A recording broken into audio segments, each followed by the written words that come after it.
رايحة فين يا ماما؟ هطلع شوية الغلة ده همت للحمام والعصافير اللي بيجوا على سطحين. ايوه والله فيك الخير. الخير؟ فيك الخير ايه؟ ايوه والله هتوكلي العصافير عشان ناخده سوا.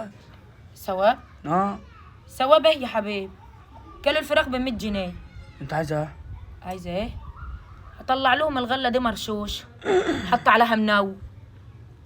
الحمامة اللي هتوطي تاكل من الغلة هتيجع تنقلب تدوق. يا لهوي اخدها اقطع يا رقبتها. نهار اسود. الله هتاكل حمام ميت؟ الله، مش ميت، هتبقى مدروخة بس.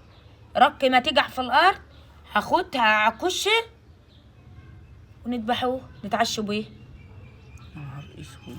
وفي حمامة هتكفي ده؟ ده هيجي ياما 3 4 5 6 يمامات على 5 6 حمامات. حتى اليمام ما بعتهاكش. الله. يا نهار اسود. طب فكر ايه يعني؟ طب فكرني اروح اوكلهم اغذيهم؟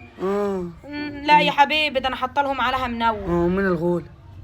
اخرس الحاج عليا ان انا عايزه اوكلكم. هتوكلنا عصافير حرة؟ يمام محشي وحمام محشي، وهدق لكم كباب بالفريك بالحمام وباليمام وبالهدهد وبالعصافير. يا نهار